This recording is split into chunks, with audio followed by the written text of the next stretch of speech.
Hi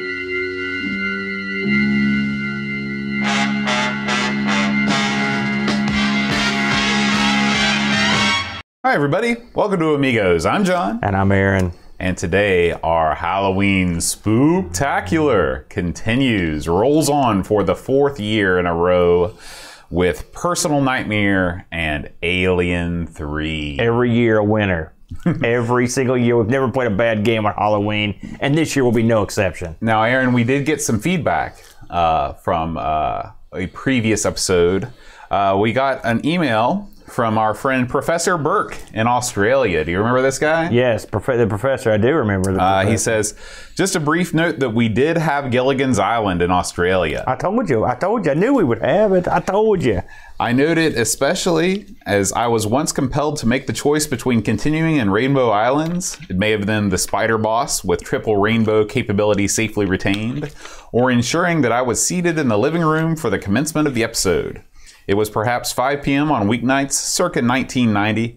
I think it may have given me a distorted view of the relative perils of seafaring, which I have tended to avoid even still, which is perhaps overcautious, but seemed only prudent given the myriad difficulties the skipper et al. Encountered. I don't blame him. The professor's a wise man.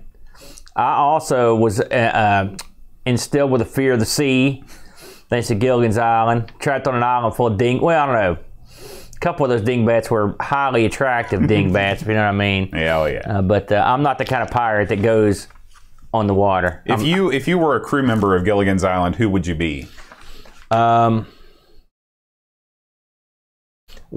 the professor, I think, because at least he was smart. He had that. I mean, really, what are the other ones that got going for him? Well, Thurston was incredibly rich. What's that do for you on the island? You know, what's it do for you? Well, it doesn't do jack. You can make extravagant promises to the attractive ladies to say once we return back do you home. think those hot young ladies are going to hook up with Thurston Howell, who, by the way, his wife is with him? It ain't going to happen.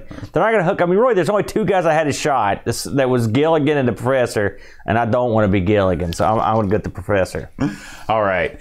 Well, we got another piece of feedback from Robert Edgerton. He's one of our Patreon supporters. Edgerton. Edgerton. Yeah, right. Edgerton. It's a difficult name. I like that, yeah.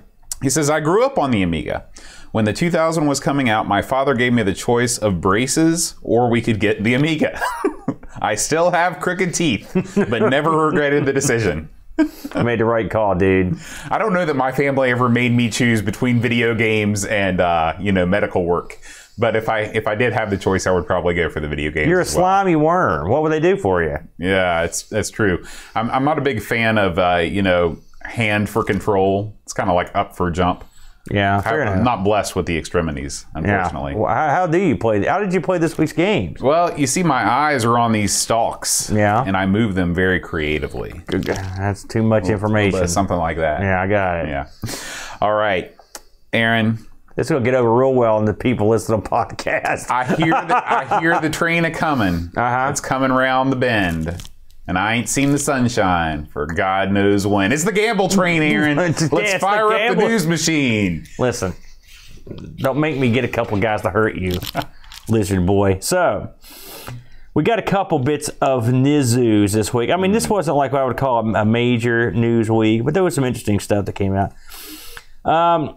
Just a little gimmick here. Indie Retro News reported on it's really a demo for a game called Red Pill Puzzle. Did you have a look at this thing, Boat, perchance?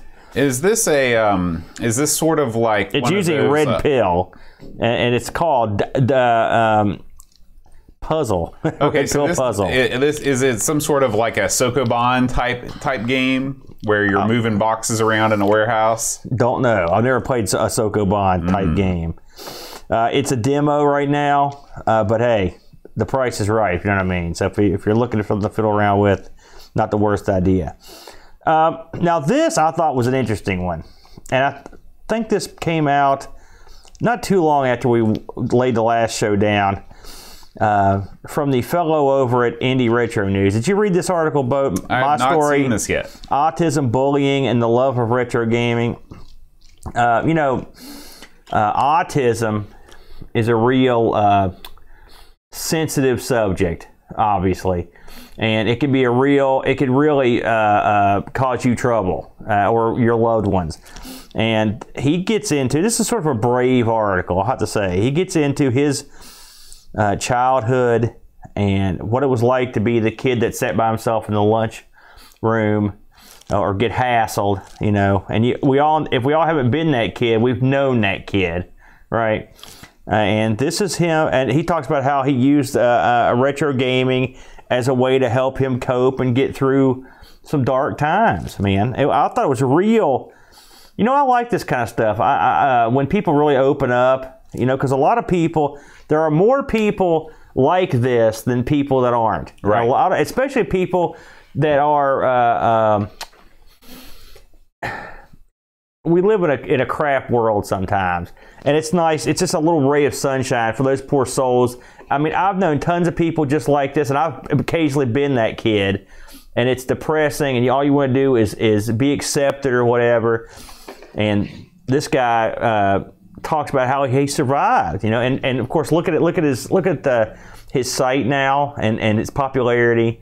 So I'd like to think that things come full circle or things turn around. You know, there's a universal justice or whatever. But I thought it was a nice article. I would give that one a read. Yeah, I think that you know, I've heard just from several people that listen to this show that that are autistic or, you know, somewhere on that spectrum, and they always talk about how the video games allowed them to escape sort of the troubles that they had and really find their own place. And that's a really great thing. That's one of the best things about our hobby. Absolutely. Absolutely. And so, and autism continues to be a growing issue. And if you think about it, it's sort of a recently diagnosed, you know, it's not fully understood, not even close. And it's something that more and more people, it seems like, have to deal with. And so, you know, we should all take a minute and ponder how to treat each other, especially if someone is isolated. Go help the guy out. You know, it's a good message to teach your kids. I always try to tell Luke, it's like, listen, you know, be the kid that goes over and talks to the other kid. You know, don't, you know, and I think kids, I will say, again, just from what I know, I think kids are better. I think kids are better, more understanding and kinder than they were when I was a kid. 100% agree. I see kids interacting every single day of my life, and I guarantee you that there are kids that would have been bullied and picked on and beat up when I was going to school that now are treated, you know, much better than they were. Not saying that bullying has been eradicated, but I think that thanks to, you know, people being made aware that we should, you know, teach our kids to not, you know, be like that, it's made a difference. Yeah. You know, my kid just finished his baseball season. He had a bad year. It's his first year of kid pitch, and he didn't get very many hits. And in the last game, he got up to bat, and he usually strikes out, and he got a big hit. And his team, and in my old days, when you stunk on a team or you were not very good, you were ostracized. I mean, they were beat down.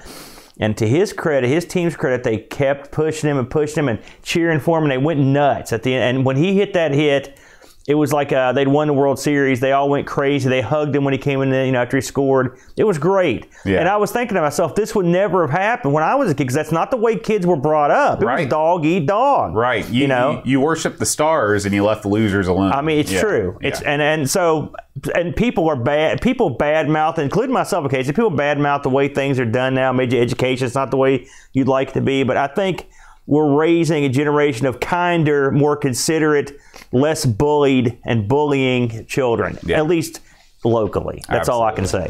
So, not Amiga related, but a little food for thought. So, Pixels at Dawn posted this one. I don't know if you had a chance to look at this. Just the picture brings me back. He posts, got Spotify, got love for the Amiga.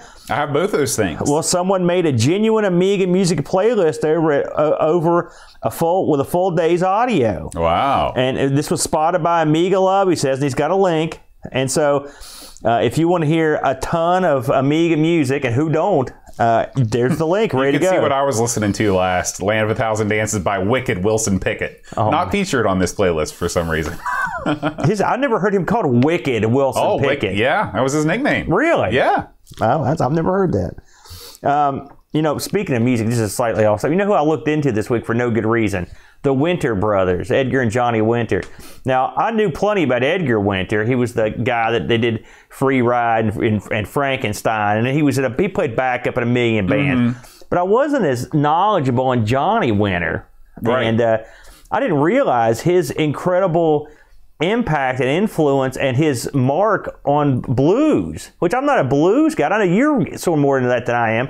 I didn't realize how much he had produced of Muddy Waters stuff. Oh. And that was, I know you're probably familiar with Muddy Waters. Well, yeah, but I mean, I'm not a big blues guy, so that's news to me. And Johnny was a real interesting cat. He died several years ago. But don't ask me. You know what got me on the subject? We were talking about pale people. That's sadly how it was. And I was like, yeah, like the Winter Brothers. And I started looking into them. So that's a super sidetrack. So anyways, let's move it along here. Now, a lot of people probably realize that we both are big fans of Kim Justice. Yes.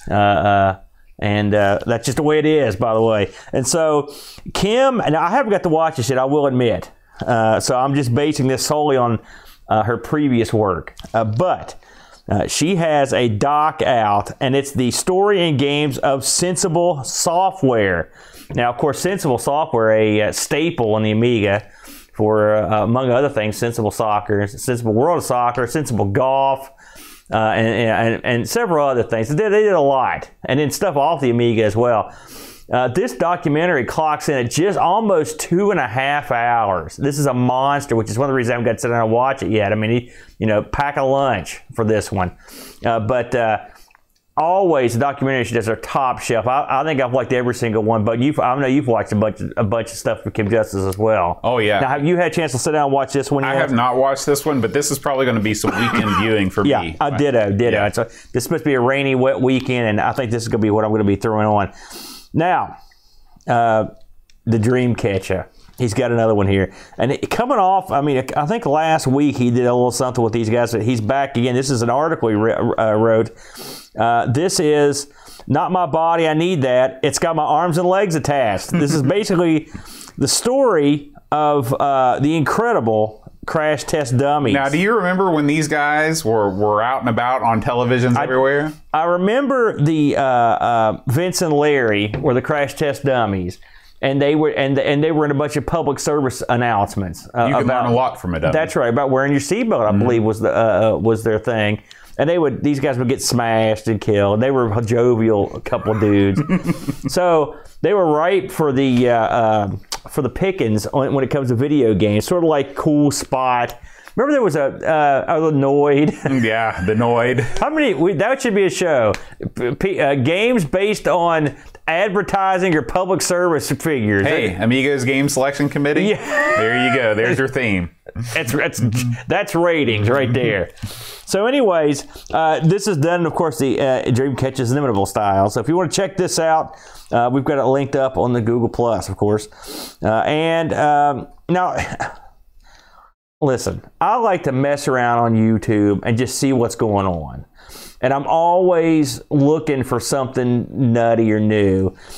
And I don't know, I was looking for something this week, and a show came up called Amiga Heaven. And the one I watched was on Dreamweb. I remember when we did Dreamweb a couple weeks ago. That's what got my attention. I'm like, well, that was a wacky one. It's done by a fellow named Michael Porter, and we never talked about this, Bo. Do you remember us ever talking about Amiga Heaven, the video show? I don't think we ever did. No, I don't think we've covered this before. This came out. This debuted in late December of last year, so he's got a few episodes under his belt. And hey, I like finding these little shows. And I mean, it may be a huge show, and I don't know. It could be a monster show, but it's new to me, And so, if you need to add some extra viewing time or listening time to your schedule, I would give this guy a whirl. I enjoyed what I listened to. I think he's out of the UK. Okay. So there, it's funny. I remember when we started the show, and my number one complaint was I had nothing to hear or listen to or watch about Amiga stuff. And now there's a lot of stuff out there. I mean, it's more and more coming every day. You got the 10-minute Amiga show, and you've got the Far East show. You've got this fellow's show. Of course, you got the Retro Hour guys. You've got the Guru boys. There's all kinds of stuff coming out. Yeah, you can fill your day. Yeah, with and of course the Kim Justice, that stuff's always, a lot of that stuff's Amiga centric. So, hey, just throwing another stick on the fire, and we like to give a little nod to our fellows that are working in this field. The last thing I've got is just some site news, and why don't you, before we get into that, why don't you tell everyone what you're up to in terms of streaming? You had a stream up last night, and it's available to watch. Well, it's not available yet. I had some issues getting into one of my final games, and luckily I had some folks in the chat helping me out to get that resolved. But are you going to post it? Yeah, I'm going to post it. Probably it's going to go up tomorrow. So by the time you hear this, if you're listening through audio, it will be out. I'm counting down. This was inspired by Aaron's unwillingness to do such a list. I'm counting down my top 20 arcade games of all time.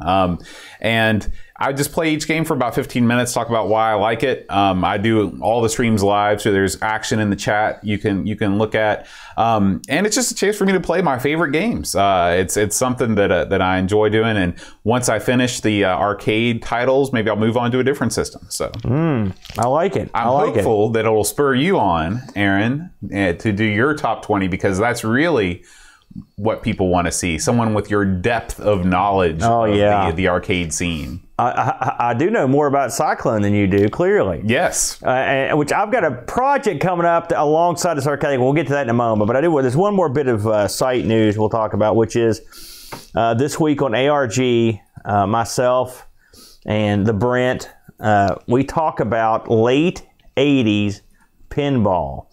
If you are into pinball, or even if you're not, we have a good time and just chat about the history of Williams' role in pinball, which happens to be the people that manufactured the two games we picked, which is amazing because this upcoming week we will also be delving into Williams. That's something you can find out about later. But we looked at a couple of our favorite late 80s pinball machines. Brent chose Cyclone, which is it's a tremendous machine. I've always been a big fan of that. And both of you've played this. I've never played Cyclone. I always thought it was Whirlwind. Whirlwind is an interesting machine. Totally different game. It's got a spinning playfield mechanism, and when you said Cyclone, that's what I thought it was. You've never played this, but I never played Cyclone. I never played Cyclone. I have played a ton of the game that you chose. Yeah, and on this episode, I chose Taxi. Now, I could have chose either one of these, to be honest with you, because I love Cyclone a lot. But I chose Taxi, which it's got to be one of my top one or two favorite pinball machines of all time. I just love it. There's a certain magic about the pinball machines that Williams put out in the 80s, especially that late 80s era. I mean, they were on fire for a while, and we talk about some of the other machines that they had in that era, including like Black Knight, the entire trilogy of Cyclone. They had a lot of great titles, so we have a good time. Brent made some just killer models. Yeah, for the episode that we had. And Brent's really, for a big goober, he's quite an artisan. Yeah, I mean, if you're watching the video version right now, I've put them up on the screen. I mean, they look spot on. Yeah, he really did a good job. You know, I know some people were surprised when we actually picked one up. They thought they were just stuff I'd laid in with graphics. Yeah, I hope that he takes some of those to Korgs next year and has himself a little artisan booth. I told him he could sell those things. So moving on. So I got to talking to the boat about this here. You mean me? Yeah, that's right. Oh, okay. And in this country, America, as we come to an end here with Halloween, November is upon us, and in this country, we celebrate Thanksgiving in November. And so I've been thinking about this for a while. I didn't know exactly how we wanted to play it, so I got together with Bo, and he thought it was a pretty good idea. So what we're going to do in November, just to have a little fun, is over the years we've been on the air, which I guess are we past 3 years, Bo, or we're coming up on 3? We're past 3 years. We're coming up on 4. I'm coming up on, there you go. we've received quite a few gifts from our buddies all over the world, and in the form of games and discs of all sorts. I know music and even some DVDs. We've received audio CDs, Blu-rays, games, tons of all games. stripes. Yeah. So since this is the month of Thanksgiving, we're going to give thanks and do something I've been wanting to do and for a long time, which is go back and we're going to try to have a look at all the goodies that we've gathered over the years that we just never got a chance to mess with. Games, videos, everything. And so in the month of November, we're going to shoot some Amigos plays and try out some of these games that we never got to cover. And we're also planning on also looking at a film that we never covered. You want to talk about this film we got? So I know it was way back when we first started the show. I mean, it was probably within the first year of the show. We got a huge package from our friend Jonas, a.k.a. O'Brien's Retro and Vintage. Who's been there since he was one of the very first guys that jumped on board with us. Absolutely. And sent us a lot of stuff to give away, too. And he sent us this big box full of software, some of which we've looked at, but a lot of it we haven't. I believe was one of his games the text game we covered? Was that one of the... Yeah. the Cthulhu game, or I believe that is the case. Yeah. But don't quote me on that because we've been wrong before. Yeah.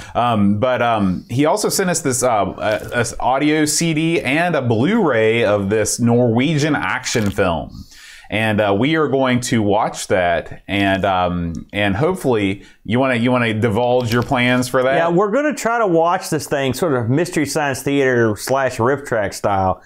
Now, copyright be damned in a certain degree, because we're not going to make any money off this one, clearly, but we're going to put it up, and we're going to be in front of, we'll probably get Brent on board if we can set up the time, and we're just going to basically sit in front of the screen a la Mystery Science Theater and just watch this thing and experience it firsthand. I've not seen it. I've got no idea what it's about. It's from another land. So we should have a good time with it. I'm pretty sure Brian sent it over here because it's wacky. Yeah. I doubt he sent it over here because it's a serious tear-jerking drama. And we may do a couple warm-up shorts to get us fired up for the main event. Do Santa Claus versus the Martian. Yeah, well, I mean, I'm talking shorts. We may just like the Riff Tracks guys do. And in fact, I don't know how we're going to. We're not 100% sure we're going to do the movie yet in terms of distribution. If we're going to put it all up in one. No, I mean in terms of if we're going to put it all up in one big chunk or split it up or whatever. Who knows? But we're planning on doing the movie. Like I said, I've gotten a lot of stuff. Even for stuff that weren't an Amiga. So not only am I going to play that, but for example, I know I've got a Spectrum game at the house that I'm going to try to stream. So all month we will be trying to dig deep into the goodies that everybody sent us, and because we are thankful that you guys have thought enough of me and Bo to send us nice goodies. I can tell you right now, we dug deep into Graham's last gift because almost all that food's gone except for all the licorice. My kid is addicted to those Minties. Those are practically gone. I don't know if he's eaten them all or he's came close. Him and Teresa. The mint cookies, those are gone. All that stuff, all the stuff that I took home is gone except for the licorice. I've got that at work. And I haven't been at work that much this week. I've been out in the truck. So we're going to delve deep into the actual physical media this time as opposed to the goodies. Because the goodies and the booze, we already took care of that. That's right. Now, here's the caveat with this. As you know, me and Bo are idiots. And so when people sent us stuff, we didn't write it down. We made a mental note, but that and a nickel won't buy you a cup of coffee. And so what would be helpful to us is that if you've sent us something in the past, drop us a little note so we'll definitely get to what you got. I'm not saying you have to do it. It would help us out if you would drop us a little note. Tell them where they can send the note, Boat. Aside from Discord, obviously. Yeah, you can let us know in Discord or at john@amigospodcast.com. Right. Just say, hey, I'm the one that sent you this and this and this. And that way we'll be able to give you credit. We want to give you credit, but also we want to make sure we get to it. Yeah. Now, I can't promise we're going to get to every... We've gotten a lot. I don't know if we'll get to every single thing in the month of November, but we're going to darn sure try. And what we don't get to this November, we may do the same thing next November, but I think we'll get to a good chunk of it. Absolutely. And because some of the stuff we just, I mean, it's not like we didn't want to cover. This thing rolls on. It goes so fast, you don't even think much about it, you know. And then some of the things we've probably both played in our spare time too. So it should be a lot of fun. It's our way of saying thank you. It's also our way of just getting to play goodies. So that'll be our gimmick for the month of November. It should be a lot of fun, Boat. Sounds great, Aaron. Yeah. All right, Aaron, are you ready to dive in to our first game of the week? I am. Now, this is our Halloween Spooktacular, 4? Is that what we determined? This is the fourth one? This is the fourth one. Are you kidding me? I'm not kidding, man. So, as usual, it seems like we always tackle multiple games. Not always, but a lot of times here recently. So this time out, the committee chose for us a couple Halloween-ish games. So, first on the docket is a game based on a movie that I haven't seen. Bo, have you seen this movie? This is Alien 3. I've never seen an Alien film. Okay, I've seen Alien 4, which I've been told is garbage, no good. So anyway, this is Alien 3. Really, it's sort of Alien Q. Is that the one with the girl from Beetlejuice in it? That's right, Winona Ryder, which is funny because we just watched Beetlejuice last night, and it was for my kid. It was his first time he'd seen it. Oh, what did he think? He liked it. It doesn't hold up as well as I hope, but it's still pretty funny. We need more Michael Keaton than that. So anyway, Alien. So Alien 3. Now, Alien 3 is a game that was really sort of, it came out on a bunch of systems with a butt, and I'll get to that in a moment. On the Amiga, it was released in '92. It was developed by an outfit called Eden. And guess what else Eden did, Boat? What? Zilcheroo. They did nothing else. 2 discs. Mark of a champion. Yeah, one player game. And it's funny, a lot of people worked on this. I mean, just a crap ton. I'm not going to go over all the people. It was coded by Tim Round, who also did R-Type 2, which that's a pretty good pedigree. And produced by the guy that did Teenage Mutant Hero Turtles on the Amiga. So you've got a couple guys there, but I mean, this thing has, I'm going to look at this 1, 2, 3, 4, 5, 6, 7, 8, 9, 10, like 11 people worked on this game. That's a lot of people, man. That's a lot of people. So, this was a ECS, OCS, you know, it doesn't require anything special. This game, or a version of this game, was on a lot of stuff. You had the C64 had it, the NES, and tell me if you played these on any of these other ones, Boat.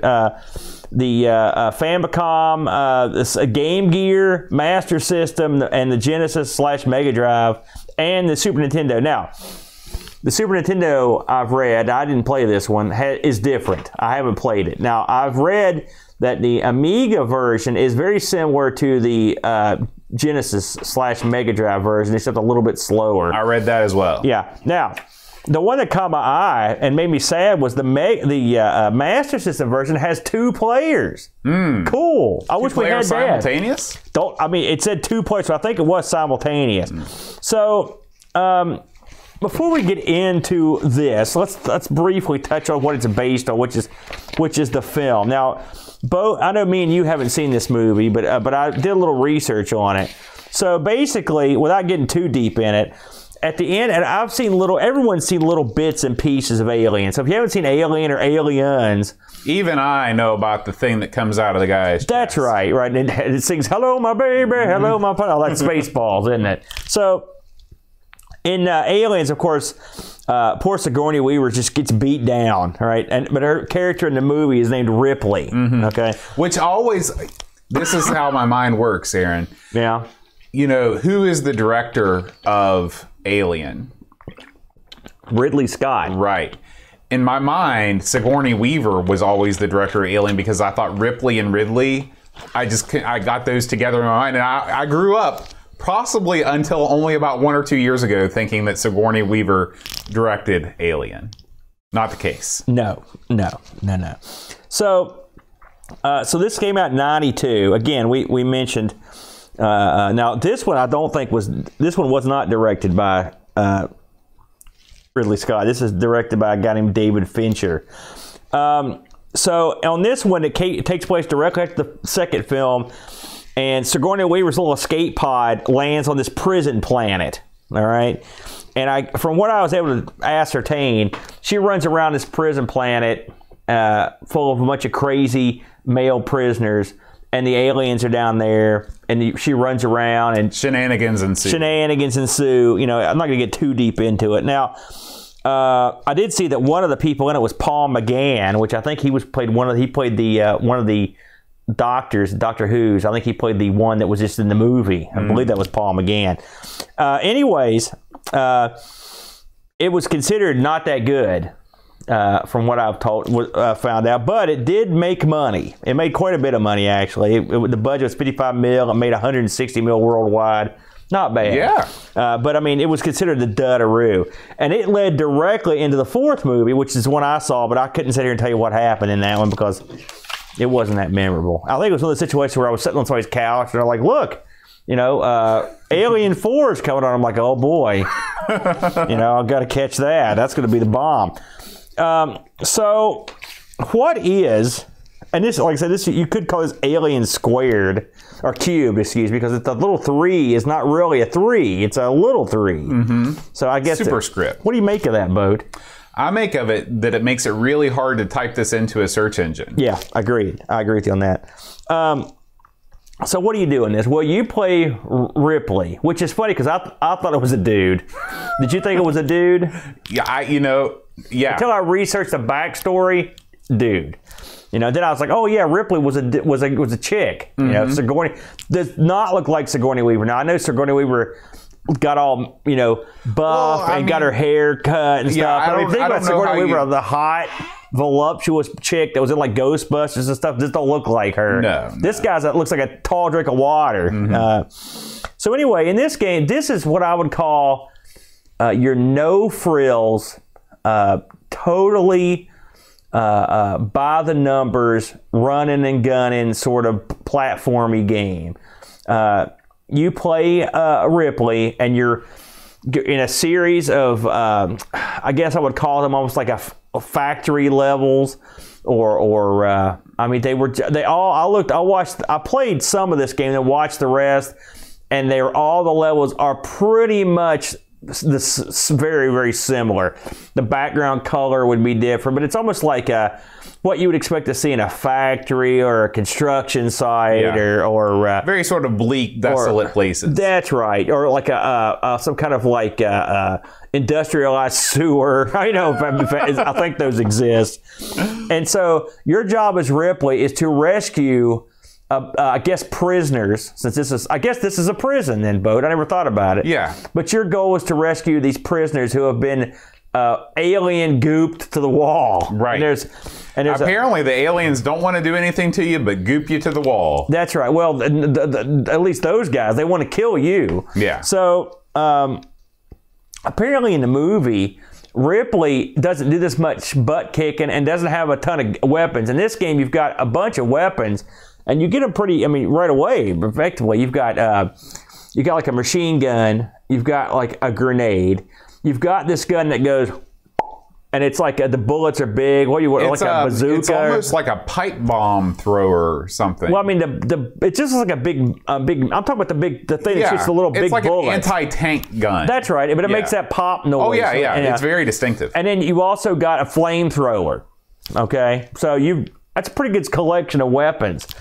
And the gimmick on this thing is, so you're running along, right? Well, what's going to be in the aliens game? Crap with aliens, right? So you got aliens, you got a couple different types of aliens. And are there different types of aliens? As you get further into the game, there are these like pods that little alien things come out of. Then there are boss aliens that you fight. Yeah, I forgot about the boss aliens. You run around this game, and your only goal is to rescue these trapped guys. There's a number just under the timer, I believe it is, on the screen that tells you how many trapped prisoners you've got left to free. Right. One would wonder, it's not like Ripley landed on a planet of monks, let's say, or Ripley lands on a planet of charity workers. What you're saying is maybe these guys had it coming.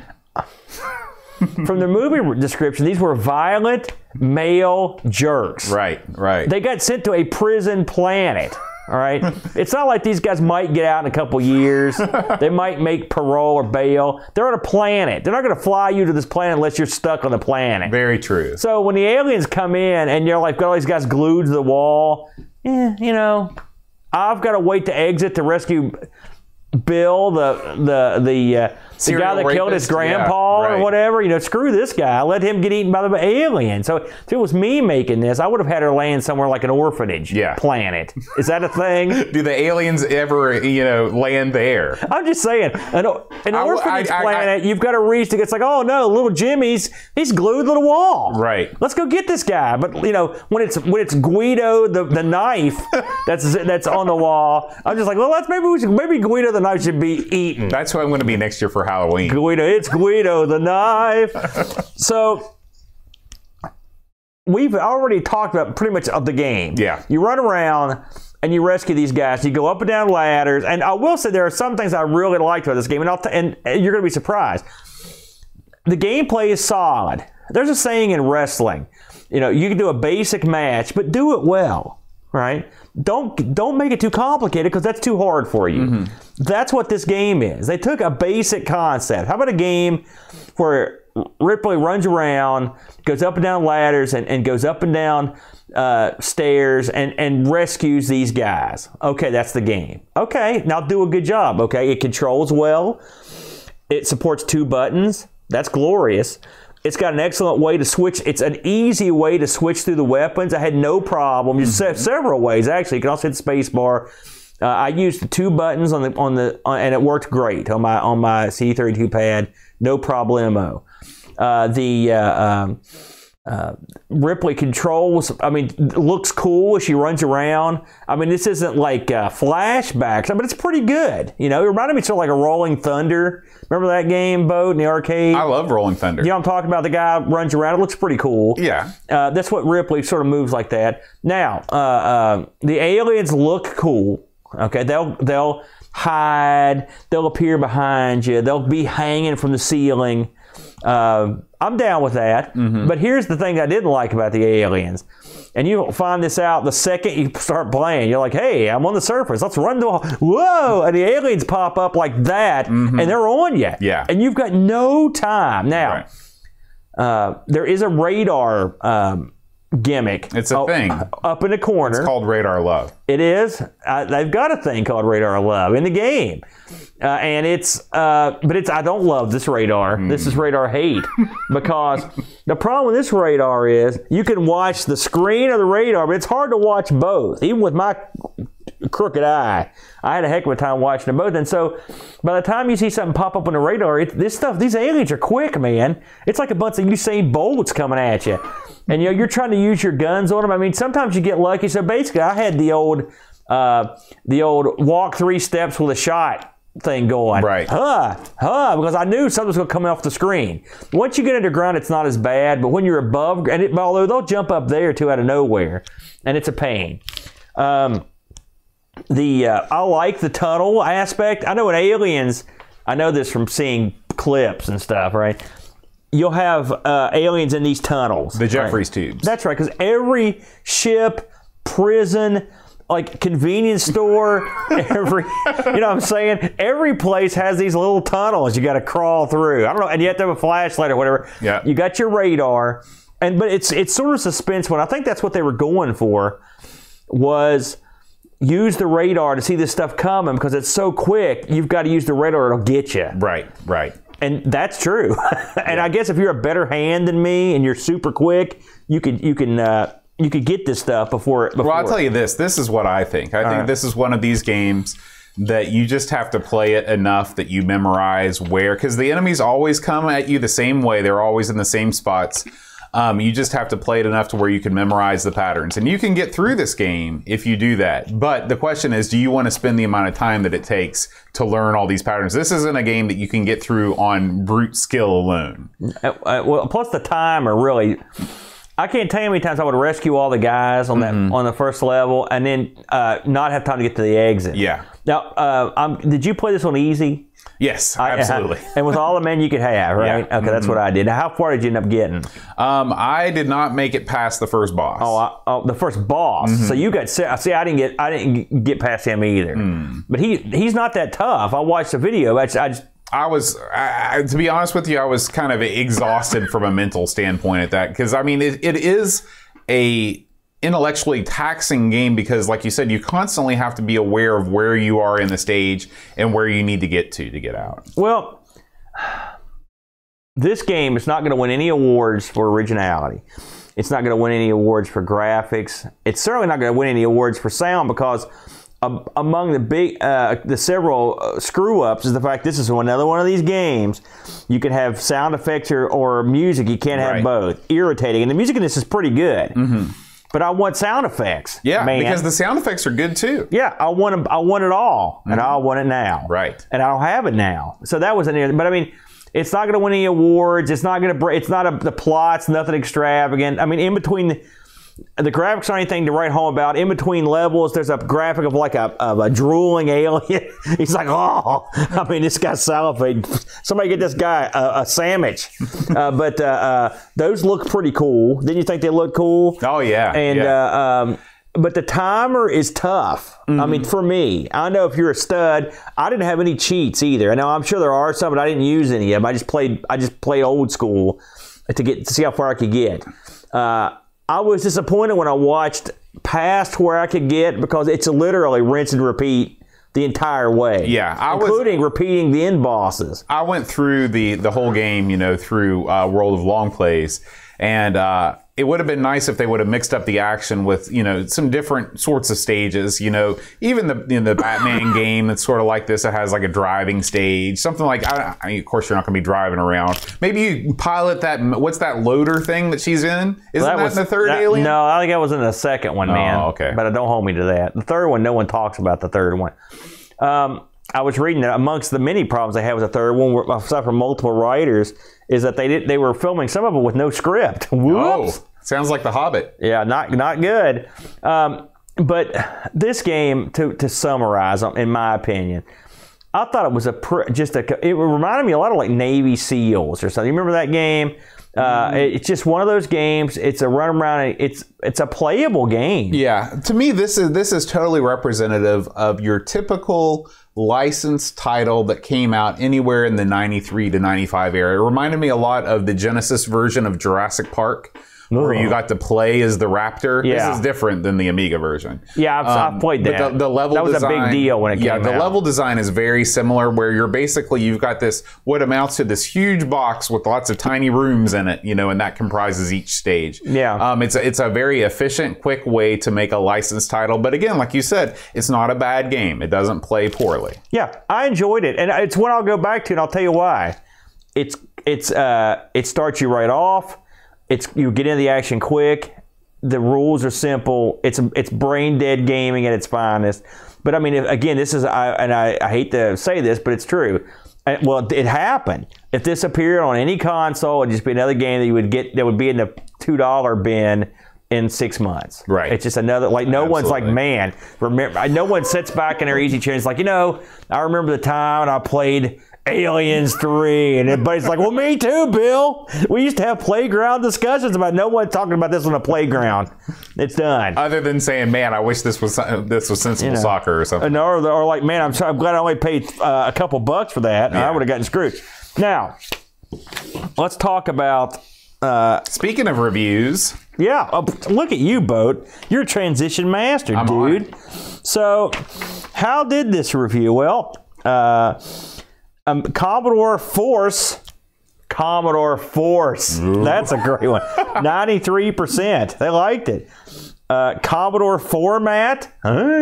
So these are some Commodore magazines that I don't know if they were 64 or Amiga reviews. Crossing over. 78%. Now, CU Amiga, we know them. Oh, yeah. 92%. Wow. High praise. That is old. That's very high praise for a game. Now, I have been told, and I have also read when I read the Lemon look at this, that that the Super Nintendo version, this is the best one. Did you see that as well? I did not see that. I was surprised you hadn't played that. I'm not surprised. I didn't play a whole lot of licensed games on the Super Nintendo because they're mostly crap. Now, it's funny looking at these scores because this thing got a ton of reviews. Amiga format 70%, so not widely praised. And then AUI, right, 30%. They hated it. So I'm looking at a score here in the 90s, and I'm looking at a score here in the 30s. Wow. Those are very different. It's a wide spread. The good folks over at Lemon gave this a 6.47. So there you go. Now, this is completely off the subject, but I wanted to mention this because I thought it was funny. So keep in mind, so Aliens 3, these movies are all R, okay, R-rated film. For some reason, someone thought, hey, you know what we need for the Aliens films? Cartoon series. I love just turning. So, a cartoon series titled Operation Aliens was conceived by Fox to coincide with the release of the film. And a pilot episode was carried out, but it was never aired. And the footage has never been seen. There are only some still shots from it. Well, this was not an uncommon thing in the 80s. You had cartoons based on RoboCop, which was a hard R. Of course, the second and third ones, I think, were scaled back a little bit. You had Nightmare on Elm Street, action figures and stuff like that. So they weren't afraid. The marketers knew that kids were watching these movies, and they knew they were a little bit edgy. They didn't have Friday the 13th, the cartoon. Oh, are you sure about that? I am. I'm pretty sure about that. Yeah. I mean, that's a weird one. They had Friday the 13th, the Nintendo game. Well, that doesn't mean anything. They also had X-rated games. Well, no, but this was a game that came out that was sold on store shelves. I mean, how is that different than a cartoon? Well, just because you sell it from what did you say it was for the Nintendo? Yeah. That doesn't necessarily mean it's aimed at children. Everything on the Nintendo was aimed at children. No, it wasn't. I played the Nintendo when I wasn't a kid. Well, you did a lot of things that kids do. What are you saying? I'm some sort of man-child? No, I would never say that. I'm going to have to smack your worm butt in about 2 seconds. Let it go. So, shall we move on? Any final comments on Did you look Aliens? on eBay at all on this? Oh, I did. I'm glad you brought that up, Boat. Now, a lot of times we look at are plentiful. By the way, as far as I can tell, no American release for Aliens. I wanted to mention that. Apparently, it was a European exclusive. Oh, here we go. So I found one copy for sale currently. And I found El Squadouche in the backlog that had been completed. So I don't know if this is just rare. Does it come up? Who knows? There's someone in Austria, that's right, selling a box copy of this, 56 American dollar bill. Wow. Kind of expensive. $56. Well, I mean, it's not sold, but I mean, maybe that's, I don't know. I don't know. Box looked okay. I mean, the box art and stuff, it looks like movie stuff, It was nothing. What is your number one most sought after boxed Amiga title? If you could only have one boxed Amiga title, what would it be? Oh boy, Bo, you already put me on the spot here. Complete in box. Oh man. Well, I mean, the one that comes to mind immediately, because it's an awesome looking box and it had a T-shirt in it, was Shadow the Beast. Yeah. But I would like to have Three Stooges would be another one, and Wings would be another one. Cinemora games usually had pretty good box They did. design. I'm trying to think of something that would have really cool stuff in it. Probably some Infocom, one of their games. They always have all the cool feelies and stuff in them. But it's hard. I'd have to sit down and really ponder that one, because it depends on what you're buying it for. Are you buying it because it's beautiful art, or are you buying it because it's got cool stuff in it, because you like the game? Much like arcade machines, just because the packaging looks cool doesn't necessarily mean that the game is good. Something I want to mention before we get off Aliens 3, and it took me a long time to figure this out, are points where you get to a point where there's no screen. It's just empty black space. But you see something in the black space. Did you get these points? You just have to jump into the void. I don't remember seeing that. And you also, sometimes you'll come out of tunnels and it'll just be like a black space. I guess it's to simulate not knowing where you're going, and it works. Like but the fog of war sort of thing. At first, it's real bizarre. I mean, that game is a pretty by-the-numbers game. I'd say that's probably the most unusual part of it. But anyways, enough of that. Let's move on to something even more Halloween. Ooh, I can't wait. Let me ask you a question before we move on. Do you consider the Aliens movies Halloween-esque or scary, I'm going to get you scary movies? I mean, I know they're gross. Well, judging from last week's Insert Disc 2, we're experts on talking about stuff that we've never seen. Just like with Aliens, I've never seen it, but just by going on what I've heard, I would say that it has jump scare moments, obviously like the chest bursting thing, but I think it's more of a suspense thing. And I mean, is it a Halloween movie? I don't think so. I don't really equate sci-fi horror with Halloween. I think Halloween horror is more close to home. You know, it came from within the house, that sort of thing. Fair enough, fair enough. But some people think this is one of the best, scary movies of all time. Yeah. Those people are not me. I'm not into it. One day we'll watch it. I did see the fourth one. They're clamoring in the chat for a live stream of me and you watching Aliens for the first time. Well, I'm on the board with 4, man. Just like the 4 Horsemen. So, I mean, at least I've got one in the gate. You got nothing. It is just like the 4 Horsemen. That's right. Anyways, as I was saying, this game was put out, published, and developed by our perennial Halloween favorites, our good and dear friends over at HorrorSoft. HorrorSoft is responsible for many a Halloween show, including The Elvira's and Waxworks, which we looked at all those. We also looked at, this always amuses me, but the coder, an artist and coder, Alan Bridgman, his credits here always amuse me. Elvira 2, Waxworks. Oh, he did Simon the Sorcerer 1 and 2. What? How the hell did that happen? He got in there. He was the programmer? He was the coder and artist on them, yeah. Okay. And a lot of the guys that worked on this did a lot of the Waxworks stuff, and a couple worked on Simon and Simon 2. So go figure. So this is an older game. Like I said, it came out in '89, and it came out on the OCS. So you can play with anything. Now, this is truly an old school game in the boat. This is a step up from the Cthulhu game we covered that was sort of the text-based game with an occasional graphics. Right. This reminded me quite a bit of some, a Coco type game where you've got it's an adventure game where you've got a picture on the screen, maybe a little bit of animation, and then underneath it you've got your text box, big huge text box. On the right-hand side of the upper part of the screen, you've got a big long list of commands.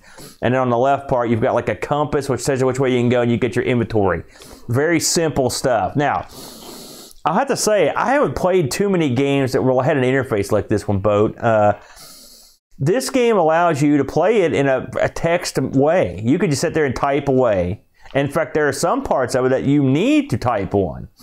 But also you can use your mouse and use it with a graphical interface. You can click on stuff on the screen. You can drag inventory off the screen to your inventory list. You can click on the commands and then click on, for example, you can say look at, and then you can put click on the mirror and it'll fill that in. You sort of hit enter and it'll look at the mirror. So the commands on the side of the screen are sort of just like short graphical interface shortcuts, aren't they? Right. So, go ahead. Oh no, go ahead. Keep going. So, HorrorSoft has this niche they had, which was these kind of nutty horror games. This thing comes on, and the first thing you see is the big, sexy Elvira sitting there, which I always love because I love me some Elvira, Mistress of the Dark. But Elvira not appearing in this picture. She's just she's in the opening. You can almost hear her mocking the game. But so now this game, I started playing this game and I had no idea what the hell was going on. So I had to consult the documentation. Did you look at the docs, Bo? I read the docs many times. So. Really? Yes. You read it many times? Many times, because I was trying to figure some stuff out, and it was not immediately clear to me. So allow me to just fill in some of the gaps here in this game. The village, this is from the manual. I'm just going to read this whole paragraph here. The village of and I don't know if this is a real place. Somebody could tell me maybe. England people. The village of Tyneham Cross. Tenham. Is that what it is? Tyneham. Nestled in the hills of Woldshire. Woldshire. Do you want to read the paragraph? Just let me mispronounce it, please. I'd prefer to mispronounce it. The object of the game is to defeat the power of the devil that has taken over the lives of some of the residents in the village. The devil, Boat. He's here. He's here. He came to Woldshire, here in Tyne Cross. You will need to identify who these characters are, and then by presenting the village policeman the evidence of their horrific crimes, have them arrested. Right. Simple. Right. You also need to meet and have to deal with 1 or 2 pets that belong to the devil. And in case you get bored, there are 1 or 2 people that need rescuing, presumably from the devil. Mm-hmm. And they're in a bunch of bad situations. All right, so I think that's great. The lives of these characters are yours. You have to unravel the mystery. Yada yada yada. So the game opens with this. Let's go with cutscene. Well, I mean, yeah, it's a cutscene. It's a cutscene. You see this stained glass, and you see this guy that looks like, I swear to you, when I first saw him, I thought it was a bear. I thought it was a guy in like a pimp suit, like a brown fur coat. I mean, this was not what I would call up to the time side. It's the worst graphics in the whole game of this guy standing there. Then lightning shoots through the window of this presumably a church, which it ends up being, and it hits this guy, and the guy catches fire. And let me tell you, they drive this home because this stuff takes place over a matter of minutes. This guy burns, and then you see a hand, like a clawed hand, come up from the fire, and eventually, who the hell's there, Bo? It's who? It's the devil. All right, he's in. And he's happy. He laughs. Oh, oh, oh, oh, you know, stand up and fight. He's a very jovial guy. He's a jovial devil. And so you know right there, oh, here we go. It's horror soft, buddy. And so at this point, then you're ready to go. And you go around town. Movement's very simple. They've got a compass. You can click on north, south, east, west, northeast, southeast. They've got all the compass men. And it makes it easy to follow around. Now, there is no map that I know of, so I had to kind of write down where I was going. Yeah, you got to plot it out, old school style. And of course, all the manual says is like you need to stop the devil and go find it. So really, I mean, you're sort of there's not a whole lot of help to get you started. No. And one thing I've learned from playing horror soft games in the past is that they're not easy to understand, and there's some stuff in it you can't possibly get. And one of the gimmicks they always do is that they'll have a button, and this thing has it to basically a stand there button. It's a wait button. You got to use it, don't you, Boat? How far did you get on this adventure? I'm sure you used the walkthrough or whatever. No, I did not use a walkthrough. You tried to do this? I tried to do this on my own. Oh, good. Me too. So I want to hear if you got further than me. I was killed both by the monster in the sink and Dracula. Dracula, yes. Now, I was killed by Dracula twice. And I will admit I didn't cheated to see how the heck do you get past the Dracula. And so just to give you an example of what you've got to do. And there's a couple of things. Like, for example, there's a guy. One of the things you need is being held by a guy at the bar. And I don't know if you even knew this. I had nothing to do with Dracula. So what you need to do is get to this guy's coat. Right. So you just have to sit there and hit wait until he leaves. Until he's killed by a car accident. Well, but he gets up. Then he gets up, but eventually he dies, and then you can take his coat. You can take his stuff. But that's the kind of puzzles we're looking at here. These are not, what I would call intuitive, and it's not like square peg, square hole, put peg in hole type of deals. Now, I got to the point. I'll tell you where I got. I cheated a little bit because I knew I'd never get anywhere in this thing. I got to a point where I found out in one of the bedrooms there's a mirror, and when I realized you could get the mirror, it's one of those games you could pick up like a lot of stuff. And so I got the mirror. Everyone out there knows one of my favorite films is Fright Night, all right? Well, I liked Fright Night 2 as well. And so there's a bit in Fright Night where they use a mirror to shine sunlight on the vampire and kill him. Well, there's a vampire in this. I had a mirror, and once the vampire had killed me, I was like, I bet I can use this to kill a vampire. Well, I kept trying to do it, and he would. There's some animation where the vampire would come after you. You have a setup. You have a window of time where you can enter a command. So right there, you just separated a big chunk of your people that want to play this game. Right. Because this isn't the game where you can sit back with a cocoa or whatever and leisurely. There's parts of it where you have to be like, oh, God, oh, and if you watch the playthrough here, I Am Ironclaw, he'll actually queue up the command. He'll write it in the box and then use the mouse to That's approach. what I did. Because you have to back up real quick, and then as soon as you get to the point where you can use the mirror, you have to hit it, and it'll kill a vampire. Yeah. I did that. Then I got killed by a witch, and I gave up. The 4 creatures in this that you have to attack, I know the vampire and the witch, and I know I saw the other one. I'm trying to think what it was. Well, there's the monster in the sink. The monster in the sink. I never saw the monster in the sink. Did you ever go to the kitchen in the pub? I did. Did you go after dark? No, I don't guess. What you've got to do to kill it is you've got to take the plug and put the plug in the sink. and then the monster can't come out because the plug stopped up. That's weak. Yeah. That's weak. There are parts, including the part with the vampire, where you have to type in full commands. The interface won't do the job.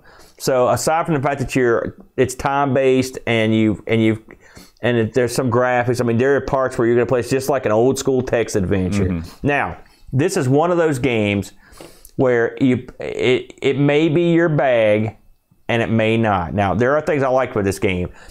I thought they did a good job of setting up, and they did this on all their games. There's a weird vibe to the game. There's you don't know what's going on, and that's part of the charm of it, I guess, because it keeps you off. It's very off balance when you're playing it. At least the parts I played. The graphics in it, aside from the fur coat goof at the beginning, are actually pretty good, aren't they, Boat? I thought that they did a good job of kind of realizing this quaint village. Yeah. You walk around, you see the different houses and stuff. Yeah. It's cool. The sound's fine. They do a good job on the stuff you would think they would do a good job on. I mean, they didn't have to have the best graphics, but they do a good job. I don't have a problem with typing text commands in. I mean, it was like old school. I used to do that back in the day.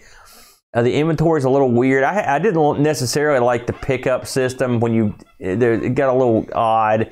I don't like games where you have to wait. That's something that always drives me nuts. I mean, I know there's... Especially, it seemed like I was always missing something because I was like, okay, if I'm waiting, am I waiting for a certain time? Like, is there a clock somewhere that I need to be watching? Remember that happened with that Cruise for a Corpse game? Yes. And stuff like that went on. You've got, I believe you've got 4 days in this game before you die or the game ends. And so there is a time limit, just like in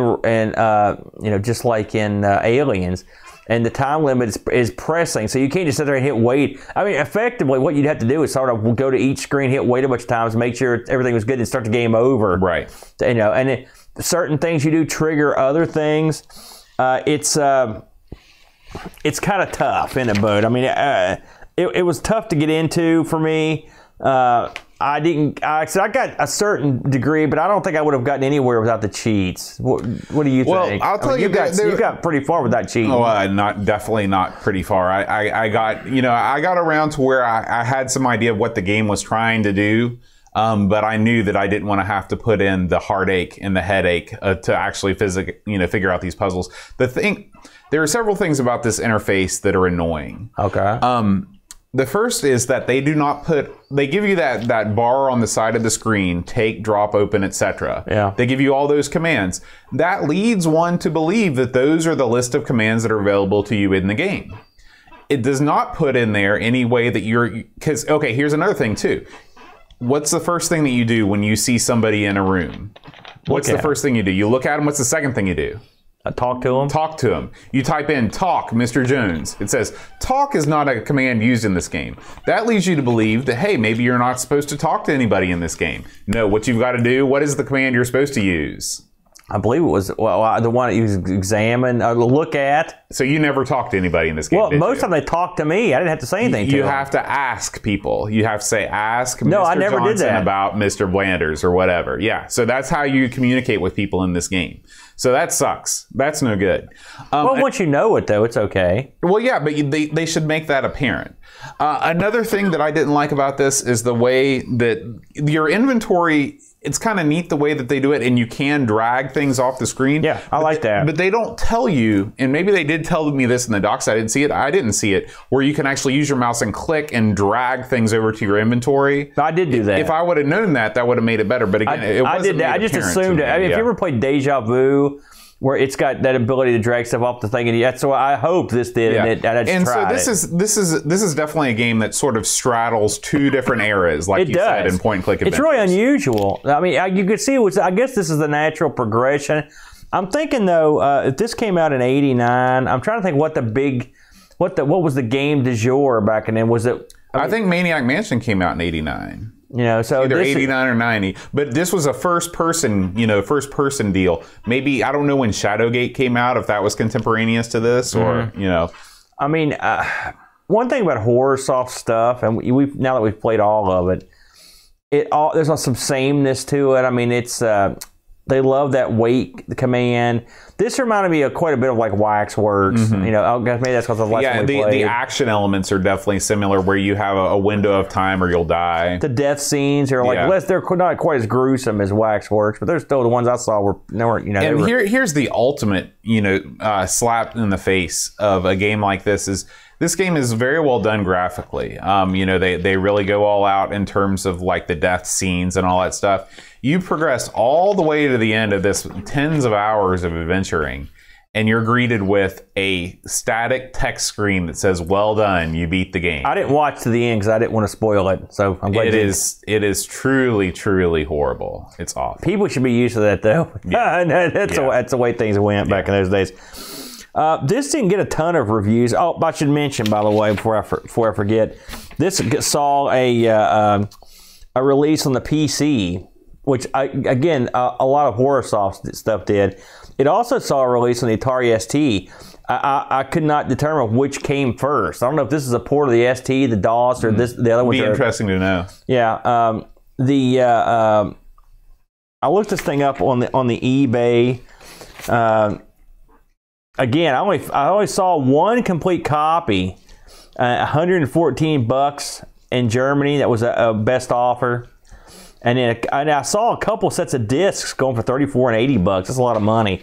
In terms of reviews, this has a big score on Lemon 8. It's pretty popular, and a lot of people. I looked at I always like to read Lemon's the chat that they talk about, the comments on the reviews, and people sort of like what I am. They like the ambience about it. The interface is. I thought the interface was pretty good. Again, it's different, and if you're an old text guy, you're okay. If you're trying to get in the new GUI stuff, you're okay. It's somewhere in the middle. I think for people my age, that's probably okay. Probably for younger people, they wouldn't be too keen on it, to be honest with you. This is a tough game to play in 2018. This had really only a few reviews. Computers and Video Games gave it the Amiga and Atari ST version 84%. I guess Zap64 reviewed it for the Amiga for whatever reason, gave it an 87%. CU Amiga gave it a 74%, and Data Magazine gave it a 7 out of 10.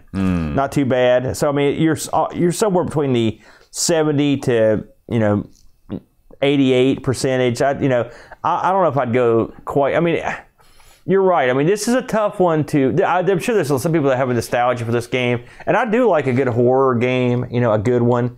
Could I see myself sitting down and playing this one over, say, Deja Vu or something? I probably the graphics are better. I kind of like Deja Vu's interface. Again, this one falls in line with the other HorrorSoft stuff. I mean, it's. What do you think? Would you go back and play this one? Absolutely not. You didn't like one single game from HorrorSoft. No, and I fully put that on me. This is just not my type of game. It's too obtuse. I don't. I'm not a real fan of the horror genre from the get-go. I appreciate what it was trying to do, and this is a game that you would definitely get your money's worth out of in terms of the hours that you put into it.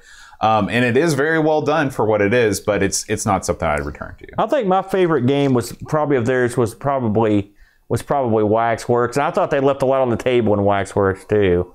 But you know, what are you going to do? But yeah, it was okay. It was okay. That's as good as I can say. Yeah. All right, Aaron. Before we say goodbye, I'd just like to remind everybody that you can help Amigos. You can help us out in a myriad ways. You can spread the word on your favorite social media platform that there is a weekly Amiga podcast out there. You can write us an iTunes review. That would be super, super awesome if you could do that. iTunes is still sort of the global aggregator of podcasts, and every review helps put us to the top of not only the iTunes charts, but all the other podcatchers that use iTunes as an aggregator. And of course, you can help support the show on Patreon, patreon.com/Amigos podcast. You can throw us a couple bucks a month and get access to our Discord channel. We've got a Amigos World of Supporters shirt you can get your name on, and you can be part of the Amigos Game Selection Committee, which helps pick the games that we play each and every week. So, and a lot of great chat on the Discord. That's absolutely, for sure. Absolutely. And of course, the ultimate Patreon supporter benefit is being featured on the song that I'm about to sing right now. So last week, Aaron, the song, do you remember the song last week? I ask you this every week, and not once have you ever remembered the song. I got nothing. Okay, I'm never going to ask that again. The song was Oh, yeah, I remember that. by Crash Test That was Dummies. an easy one. I bet everyone got that one. We did have quite a few responders, including one at the 11th hour. Pixels at Dawn sent me a quick message saying that he'd gotten it.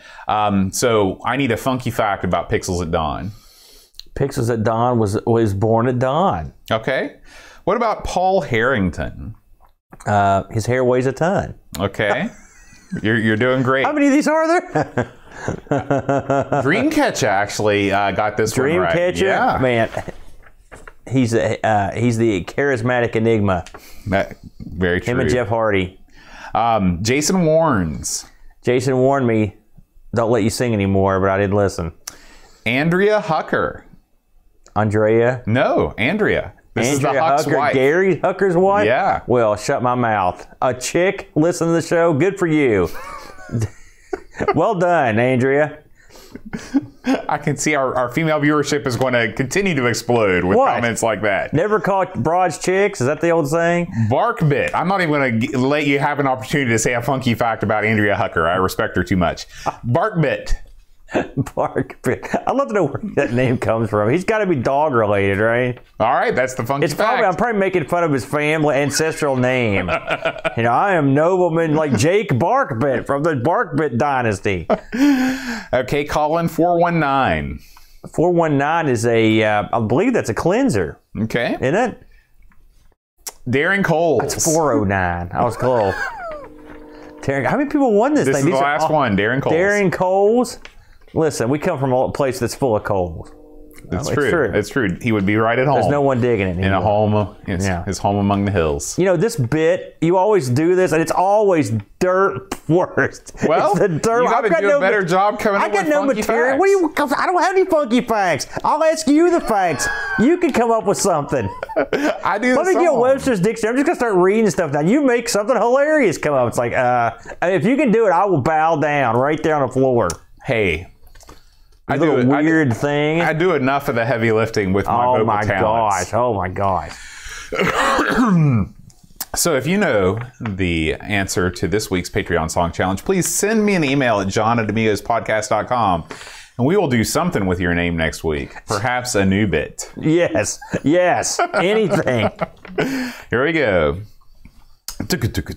Robert Edgerton III, Simon Rose, Joseph Harrison, Kyle Etter, Rob O'Hara, Howard Nibbs, Matthew Larimore, Andy Craig, Sean Darren, Lomax 419, Colin, Bachbit, Roland Book, Andrew Monkstill the Zombie, John Cook and Ross, Leaf Kellon, Alan Kebab, Chicote, Level Low, John Marshall, Matthew Perrone, Ricky DeRoche, Creepy Dead Boy Figure C to Z, The Slow Norris, Steven Sorgard, Martinson, Evan, Helen, Belinda 75, Christopher Hessel, Ravi Abbott, Chris Foles, Dream Catcher, Lauren Joe, Graham Becky, Ren Daddy, Lynn Danson, Land Battersby, O'Brien's Retro Vince, Gary Hucker, C. Brian Jones, Paul Harrington, Duncan Styles, Alan Kebab, Anthony Jarvis, Tapes from the Crypt, Josh Nan, Adam, Bradley, Jonas Rulo, TTHE, Eric Nelson, Kim Tommy Humbert Side, Daniel Bigston, Brutal Barracuda, Darren Walt Coles, Jason Warren's Pixels Dawn, and Kjolbjorn Barman. I got it. I got this one. All right. Finally. Aaron, next week, we're going to take a break from the horror. There are no more horror. We've ran through all the horror soft games.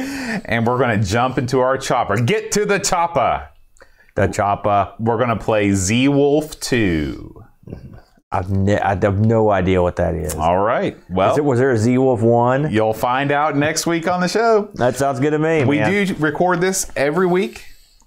5:30 p.m. Eastern Time, except when we don't. You can join the chat. We got a nice group of folks in the chat this evening. Duncan Styles, Pixels at Dawn, Paul H. Math Dufort, Jason Warren's Necro Nom, UK Retro Gamer Dan Ross, just Picard 2005. Jean-Luc has joined us. So thank you guys so much for joining us in the chat. Henrik Anderson is here. We will see you all next time. Happy Halloween. Happy Halloween. Adios.